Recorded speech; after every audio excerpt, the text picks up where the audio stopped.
Let's continue in worship by taking our Bibles this morning. I want to ask you to find two passages. The second will be 2 Timothy, and we're going to go initially to the book of Nehemiah. You may have a little more difficult time finding the book of Nehemiah, so you may want to go there first. That's where we'll be, and then we'll move to 2 Timothy.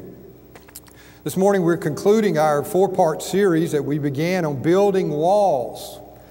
And as I said initially, most of us think in negative terms when we talk about building walls, usually building walls of isolation, but we're going to have been speaking in terms of a positive term. Proverbs says, like a city that's broken into and without walls, so is a man who has no control over his spirit. We need protection in our spiritual life, and we talked about the materials needed. We need God's grace. Anything that God does in our life is an act of grace. And then we also need discipline.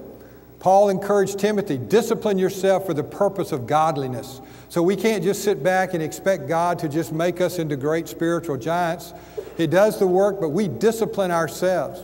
Last Sunday we talked about experiencing God's grace and being disciplined in the area of moral purity and protecting ourselves from the influence of our sensual society today, which is it is epidemic. We live in a very sensual society, and we hear of people falling right and left, and marriages being destroyed. And we do have an enemy. The thief cometh not but to steal, to kill, and destroy. And I want to conclude today talking about building walls in our community. In other words, how do we work together to strengthen our community? How can we see God do a work in us and through us that will build the Christian community? It's only natural for us to think when we become a Christian, God, what do you want me to do? You know, I think of the Apostle Paul, who was Saul at the time as he's on the road to Damascus. He has this dramatic experience, and you read about it in Acts chapter 22. And at this point, he had two questions. The first question was this: who are you, Lord? And that's a good question. That's where we start. Who are you, Lord? If you really are God, the Lord of the universe, if Jesus Christ died on the cross for me, God, man, and He paid the penalty for my sin, I mean, what could be better than that? What could be more exciting than that? What could be more meaningful to us to know that we know the God of the universe? Who are you, Lord? And we know you. And so the second question that Saul at that point asked was, what shall I do? What shall I do? Now, let me warn you, don't get your questions mixed up, okay? Because we don't come to know God by what we do. There are a lot of people who think that. If I do the right things, then I will be a Christian. That's you get the cart before the horse. That's not biblical. Who are you, Lord? Once you begin to understand who God is, then the next question is, what shall I do? The natural question is, what shall I do? And I think it's natural for us when we come to know Christ to be concerned about other people. I've had the privilege the last few weeks of spending time with a young Christian, a guy that came to know Christ recently. And just within a matter of days, he said, Brother Keith, would you pray for my family member? Would you pray for this cousin? Would you pray? Because he's lost. He doesn't know God. You know, I didn't have to tell him, look, you're a Christian now. You need to be concerned about lost people. No. Immediately when he came to know the Lord, he said, I'm concerned about my cousin. I'm concerned about this family member. So it's only natural for us to want to be concerned about other people. God, what shall I do? So the question this morning is, God, what would you have me do in my life? How can I make my life count for Christ? How can you use me to impact the world? I've shared this story with you before, but it bears repeating. It comes from a book by John Piper, Don't Waste Your Life. In April of 2000, Ruby Eliason and Laura Edwards were killed in Cameroon, West Africa. Ruby was 80 years old, single all her life. She had poured it out for one great thing, to make Jesus Christ known among the unreached, the poor, and the sick. Laura was a widow, a medical doctor pushing 80 years old and serving at Ruby's side in Cameroon. The brakes failed, the car went over a cliff, and they were both killed instantly. John Piper says, I asked my congregation, was this a tragedy? Two lives driven by one great passion, namely to be spent in unheralded service to the perishing poor for the glory of Jesus Christ. And the conclusion was, no, this is not a tragedy. He says, I will tell you what a tragedy is. Consider a story from the February 1998 edition of Reader's Digest, which tells about a couple who took early retirement from their jobs in the Northeast 5 years ago. He was 59, she was 51. Now this retired couple lives in Punta Gorda, Florida, where they cruise on their 30-foot trawler, play softball, and collect shells. Piper says, imagine you come to the end of your life, your one and only precious God-given life, and let the last great work of your life, before you give an account to your Creator, be this: playing softball and collecting shells. Picture them before Christ at the great day of judgment. Look, Lord, see my shells. That is a tragedy. End of quote. So the question this morning is, how would we spend our lives? What would God have me do with my life? Building spiritual walls in our community. I sense a growing need among our people and others that there's a desire to do more. I think in America we are geared and we're taught to be successful.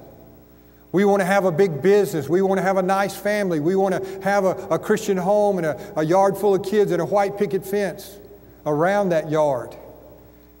But I think that there are people who are becoming disillusioned by that, and there's more who are saying, you know, I don't want to be successful. I want to do something significant. And there's a big difference.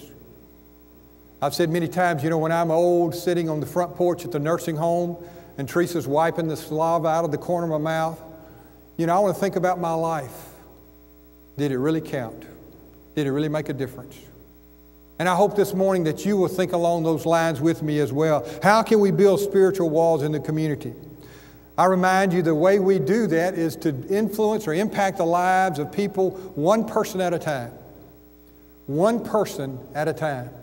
I think of my life, men like Mike Colin, Terry Cook, Gary Leith, Charles Kendrick Holmes, men who poured their life into me, who taught me how to study the Bible, who taught me how to memorize Scripture, who taught me the importance of walking and living out my faith.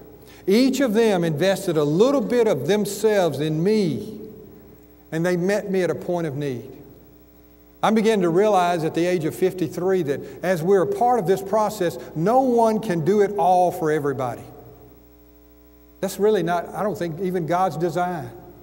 But I think that all of us, you know, no one can do everything, but all of us can do something. Is that we can pour our life into someone at a special point in need in their life, and it may be just for a limited time period, but it'll be so significant.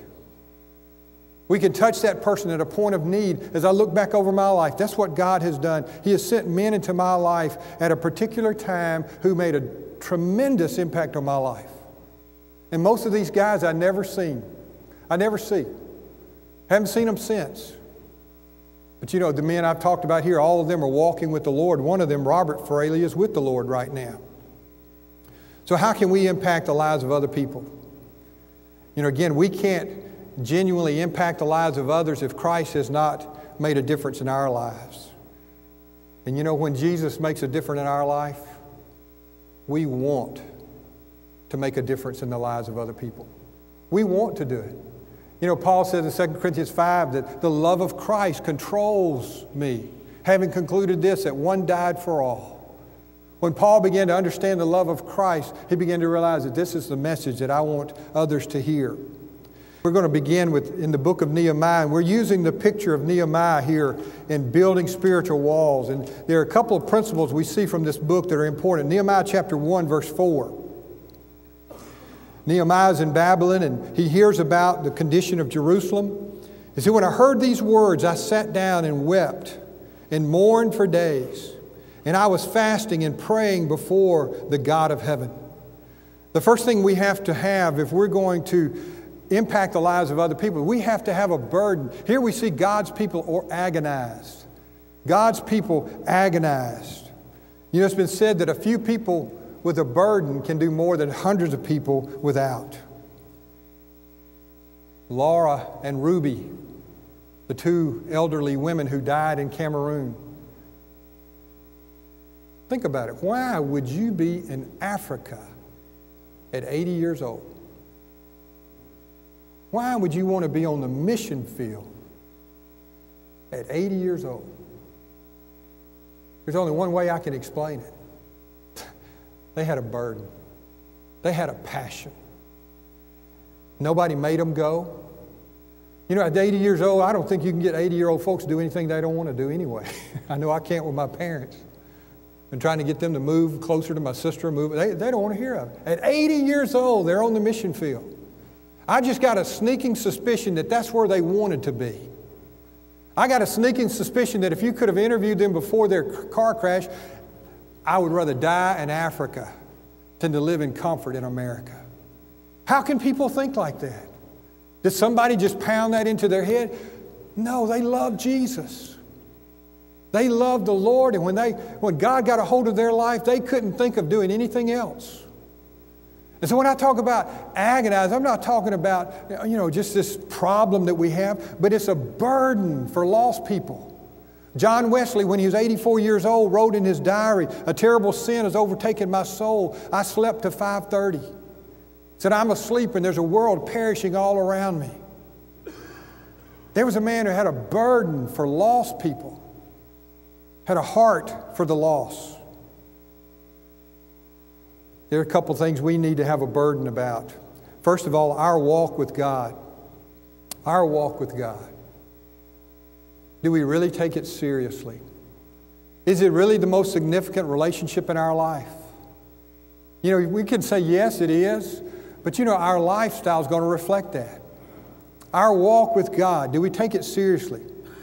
God says, "You will seek me and find me when you search for me with all your heart."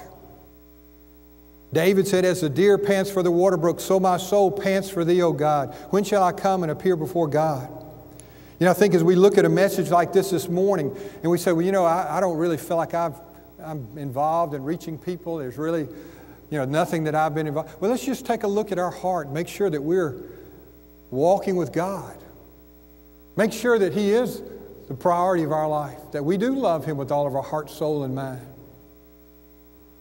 I don't say that in a judgmental way. We examine ourselves. We need to do that frequently. Our passion to change the world begins with our passion to know God.